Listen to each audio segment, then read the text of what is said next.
बिस्मिल्लाहिर्रहमानिर्रहीम। अस्सलाम वालेकुम स्टूडेंट्स, आज का हमारा टॉपिक है केमिस्ट्री 10th क्लास।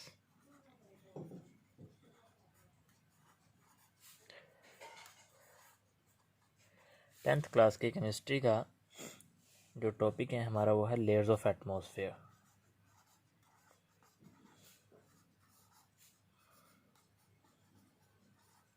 ये चैप्टर एटमॉस्फेयर का पहला टॉपिक है। लेयर्स ऑफ एटमॉस्फेयर से पहले जो है हमने एटमॉस्फेयर के बारे में पढ़ना है कि एटमॉस्फेयर क्या आती है।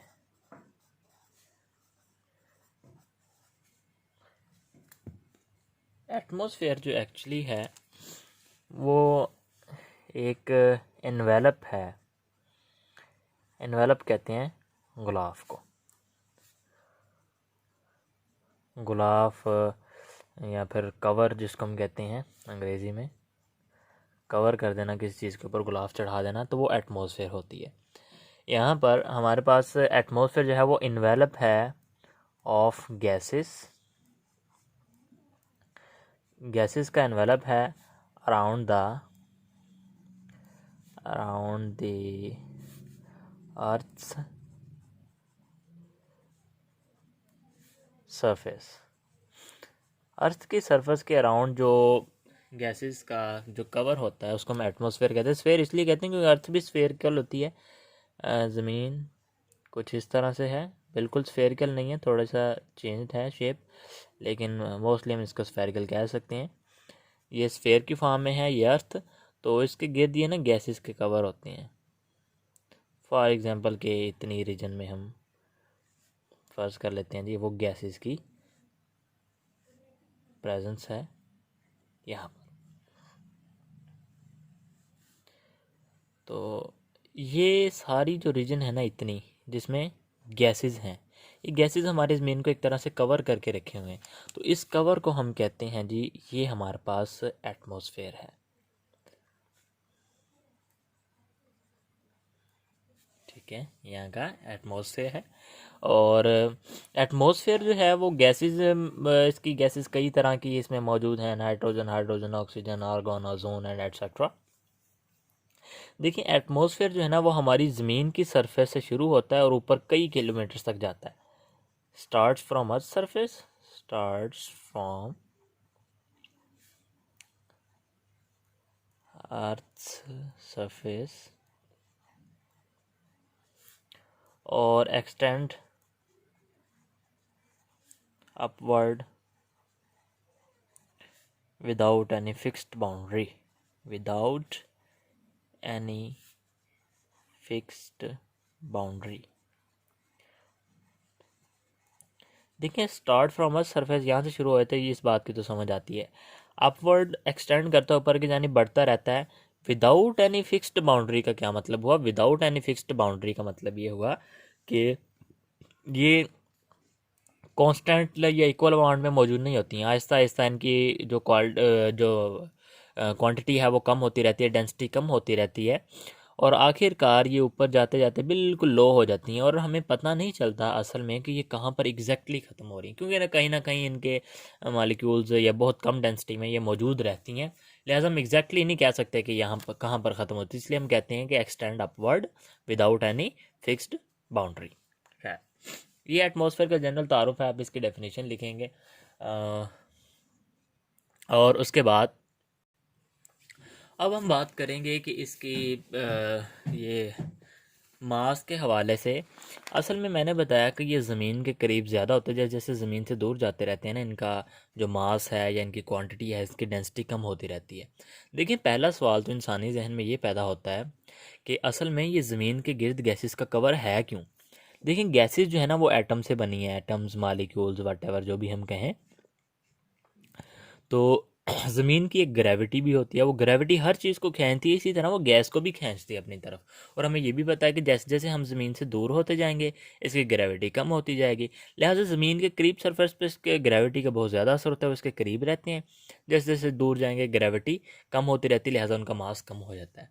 असल में बात यूँ है कि ज़मीन का जो टोटल मास है ना, वो उसका जो एटमॉस्फेयर का जो टोटल मास है उस मास का जो हम कह सकते हैं कि 99% जो है ना लाइज इन फर्स्ट 30 किलोमीटर्स, यानी कि है तो बहुत वसी एटमॉस्फेयर 80, 85, 120 कई किलोमीटर्स तक जाती है, लेकिन उसमें से 30 किलोमीटर्स के अंदर अंदर जो है ना इसका 90%, 99% मौजूद होता है, बाकी 1% ही रह जाता है जो ऊपर मौजूद है। यानी हम कह सकते हैं कि मोस्टली मास जो है ना वो पहले 30 किलोमीटर्स में मौजूद है, और उस 100% में से भी हम कह सकते हैं कि 75% जो है ना वो lies in first 11 kilometres, 11-12 kilometres के। उसमें से भी जो 75% जो एटमॉस्फेयर है ना वो पहले 11 किलोमीटर्स में मौजूद है, फिर उससे 11 से ऊपर 30 तक जो है ना वो बाकी 24% मौजूद है, और बाकी जो 1% रह जाती है वो आगे 30 किलोमीटर से ऊपर मौजूद है। यानी कि इसके कहने का मतलब ये है कि सिंपली हम कहना चाह रहे हैं कि एटमॉस्फेयर जो है ना ज़मीन के करीब बहुत डेंस होती है, जैसे जैसे हम ज़मीन से दूर मूव करते हैं उसकी डेंसिटी कम होती रहती है। खैर ये जनरल इंट्रोडक्शन था। बुक में मैं आपको बुक दिखा देता हूँ, यहाँ पर अगर आप बुक में क्लियरली देख सकें तो ये atmosphere as a envelope of different gases, इसकी डेफिनेशन आप कर लेंगे, ठीक है। उसके बाद ये नीचे बताया गया है कि एटमॉस्फेयर जो उसमें कौन कौन सी गैसेस होती हैं, nitrogen, oxygen, argon, carbon dioxide. ये जनरल हमारा इंट्रोडक्शन हो गया। बुक में इसलिए दिखा रहा हूँ क्योंकि ये ज़्यादा थ्योरेटिकल है टॉपिक, तो बुक में से आपको बता दूँ। ये इंपॉर्टेंट एमसीक्यूज़ के हवाले से इंपॉर्टेंट है कि नाइट्रोजन इतनी होती है एटमॉस्फेयर में, oxygen 20.94, argon 0.93 and carbon dioxide 0.03% होती है। खैर ये इसका जनरल इंट्रोडक्शन हो गया। उसके बाद लेयर्स की बात कर लें तो लेयर जो है वो ज़मीन से शुरू होती हैं और ऊपर की जानिब जो है ना वो चेंज होती रहती है। एटमॉस्फेयर को जो है ना वो डिफरेंट लेयर्स में डिवाइड किया गया। अब हम बात कर लेंगे इसकी लेयर्स के बारे में। इसका जनरल इंट्रोडक्शन तो हो गया। Layers of atmosphere.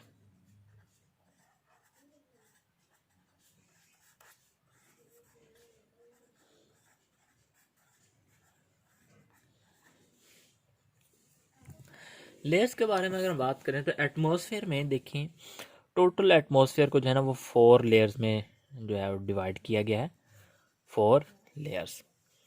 और जैसे ये है, यहाँ तक एक लेयर हो गई, यहाँ तक दूसरी लेयर, तीसरी लेयर, चौथी लेयर, इस तरह से 4 इसकी रीजन्स हैं। लेयर्स कह लें या हम इसको रीजन्स कह लें। बात में बेटा कि हमें पता है कि जैसे जैसे हम ज़मीन से अपवर्ड मूव करते हैं एटमॉस्फेयर में, as we move upward, we move upward, जैसे अपर के जाने मूव करेंगे हमें पता है कि उसकी डेंसिटी तो डिक्रीज़ होगी, जाहिर सी बात है, क्योंकि हमने पढ़ लिया ग्रेविटी वहाँ पे कम हो जाएगी, गैसेस वहाँ पे कम हो जाएंगी, तो डेंसिटी डिक्रीजेस, यानी गैसेस की क्वांटिटी वहाँ पे कम हो जाती है। इसका मतलब ये है कि जो एटमॉस्फेरिक प्रेशर है, एटमॉस्फेरिक प्रेशर वो भी डिक्रीज़ होता है।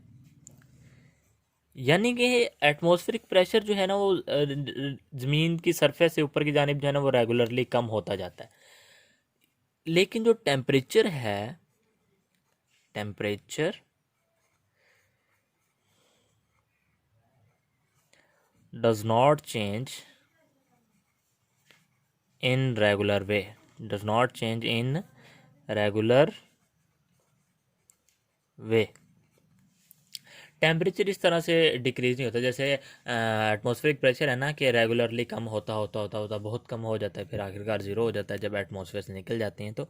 लेकिन जो टेम्परेचर है वो रेगुलरली ना इंक्रीज़ होता है ना रेगुलरली डिक्रीज़ होता है, बल्कि ये इरेगुलर वे होता है इसका। इसका इरेगुलर वे होता है वो इस तरह से कि पहले ये कम होता है, फिर बढ़ता है, फिर कम होता है, फिर बढ़ने लग जाता है। तो ये जो 4 रीजन्स हैं एटमॉस्फेयर की, इनकी बेसिस असल में टेम्परेचर है, on the basis of temperature, on the basis of temperature. Temperature की बेस पर जो है ना इसकी लेयर्स बनाई गई हैं, 4 लेयर्स। पहली लेयर जो है वो हम कहते हैं ट्रोपोस्फेयर। ट्रोपोस्फेयर। ये जो लेयर है ये शुरू होती है ज़मीन की सरफेस के साथ से, सी लेवल से शुरू हो जाती है, यानी हम कह सकते हैं कि 0 किलोमीटर से शुरू होकर ये जाती है ऊपर 12 किलोमीटर तक। अर्थ के सरफेस से ऊपर 12 किलोमीटर तक जो एरिया होगा एटमॉस्फेयर का उसको हम कहते हैं ट्रोपोस्फेयर। और इस स्फेयर में टेम्परेचर जो है वो डिक्रीज होता है। ज़मीन का जो एवरेज टेम्परेचर हम लेते हैं वो है 17 डिग्री सेल्सियस ओवरऑल अर्थ की सरफेस का। तो यहाँ पर टेम्परेचर जो है ना वो डिक्रीज कम होता है, जैसे जैसे ऊपर जाते हैं वो टेम्परेचर कम होता है, डिक्रीजेस, और वो चला जाता है -58 डिग्री सेल्सियस तक। और जैसे कि आपको पता है कि जो पहाड़ जो काफ़ी ऊंचे होते हैं उनकी चोटियों पर बर्फ़ जमी होती है, वो इसलिए जमती है क्योंकि वहाँ पे टेम्परेचर बहुत कम होता है और सारी 12 किलोमीटर के नीचे नीचे ही होती हैं। तो दूसरी रीजन्स की बात करें वो है स्ट्रेटोस्फेयर। स्ट्रेटोस्फेयर ये जो रीजन है ये फिर शुरू हो जाती है 12 किलोमीटर एरिया से, जहाँ पे ट्रोपोस्फेयर ख़त्म होती है वहाँ पे स्ट्रेटोस्फेयर शुरू होती है और ये जाती है तकरीबन 50 किलोमीटर की रीजन तक। इस लेयर में जो है वो टेम्परेचर फिर से बढ़ना शुरू होता है। यहाँ पे डिक्रीज़ हुआ था, लेकिन जो स्ट्रेटोस्फेयर है वहाँ पे टेम्परेचर इंक्रीज़ होगा।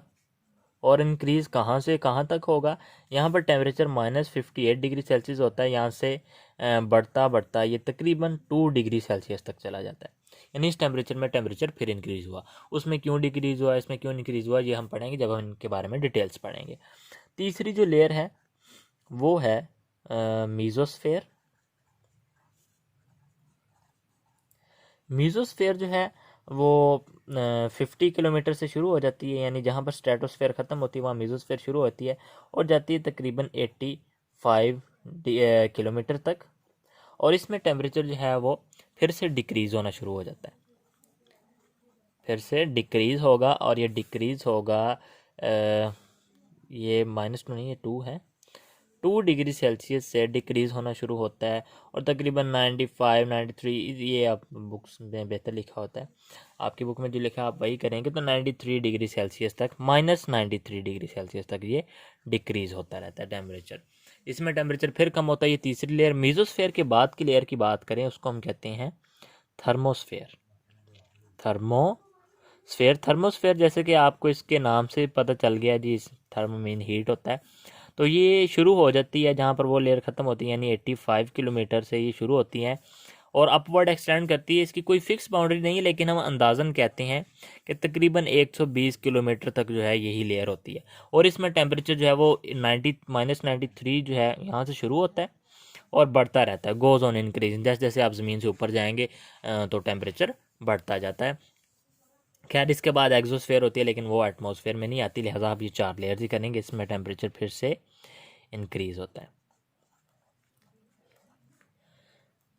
तो बेटा ये हमारा जनरल इंट्रोडक्शन था about the atmosphere and the layers of atmosphere. इसमें हमने एटमॉस्फेयर की डेफिनेशन पढ़ी, उसके बारे में जनरल बातें की और उसके बाद हमने उसके लेयर्स के बारे में जनरल इन्फॉर्मेशन कर ली।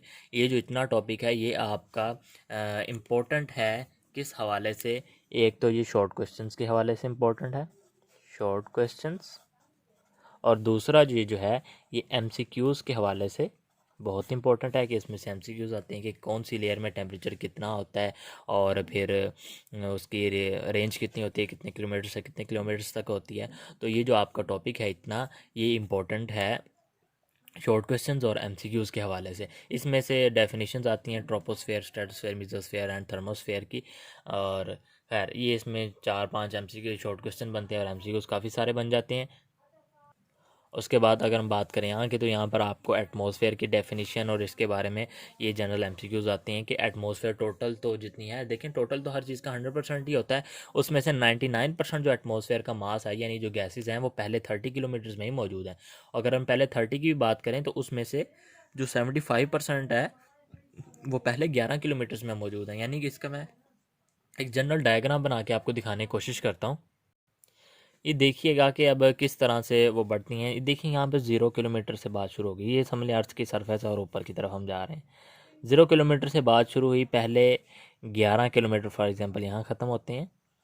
तो पहले 11 किलोमीटर में जो है ना वो टोटल 75% जो है एटमॉस्फेयर मौजूद है। एटमॉस्फेयर क्या है, उसमें गैसेज ही है ना, तो सारा इसी में मौजूद है। और अगर हम यहाँ से शुरू होते हैं पहले 30 किलोमीटर तक। तो 30 किलोमीटर में 75% यहाँ हो गया, बाकी रह गया 25%, क्योंकि टोटल परसेंट 100 होते हैं, तो उसमें 24% जो है वो पहले 30 किलोमीटर में मौजूद है। बाकी कितना रह गया, 75 + 24, ये हो गया 99%। तो 99% जो एटमॉस्फेयर है वो पहले 30 किलोमीटर्स में मौजूद है, और उसके बाद बाकी जो रह जाती है 1%, तो आगे जहाँ पर एटमॉस्फेयर 1% मौजूद है। इसके कहने का मतलब ये है कि यहाँ पर डेंसिटी बहुत ज़्यादा होती है, हाई डेंसिटी,